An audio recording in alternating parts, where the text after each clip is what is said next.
Spider-Man Brand New Day. Well, my thoughts are that I have been unimpressed by Marvel since Endgame, including Endgame, which is very unimpressive. It was not the very best way to end 20 movie saga, whatever it was.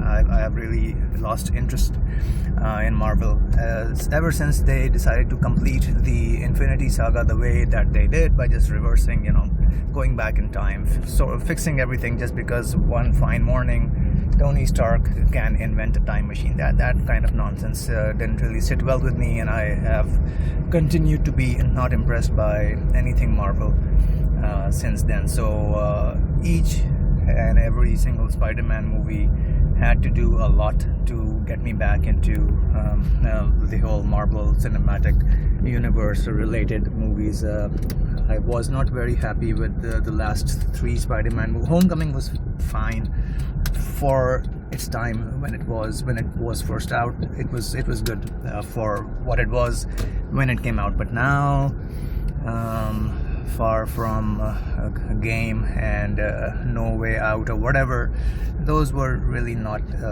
impressive. And so this movie also had its job cut out. I wasn't really very thrilled with the I would say 60 to 70% of this new movie. I like the parts where you have Spider-Man working with the Punisher, all those interactions, and with the Hulk. That part was amazing. It takes me back to the good old comic book days. Those scenes I enjoyed a lot. Everything else outside of that, I wasn't really invested. I don't really care much about his friends. I don't really buy Ned Leeds to be the Ned that who he should have been. If you go by the old comic books from my days. And I don't really buy Zendaya as MJ. I don't think that MJ is Mary Jane. It's just an MJ, some character that's very extremely annoying. Doesn't really do much to impress me. I find MJ to be extremely annoying. I don't really find Ned to be that funny. Maybe in Homecoming he was, but after that, it's just, and these characters don't really connect with me. Tom Holland is nice as Spider-Man, nice as Peter Parker, but he's not really my Peter Parker. I don't think so. The comic books that I used to read, anyway. But the parts where Spider-Man interacts with the Punisher and the Hulk, that whole interaction, all those interactions were a lot of fun. I like Sadie Sink from what she did in Stranger Things. It seems to be a continuation of her character from Stranger Things, that complicated character. She's playing pretty much a similar, I would say, at least a similar character in this movie as well. And I don't mind Sadie Sink. She's fine. I'm not really an X-Men fan, so I don't really care much about the next X-Men series or Jean Grey or whatever. It doesn't really interest me.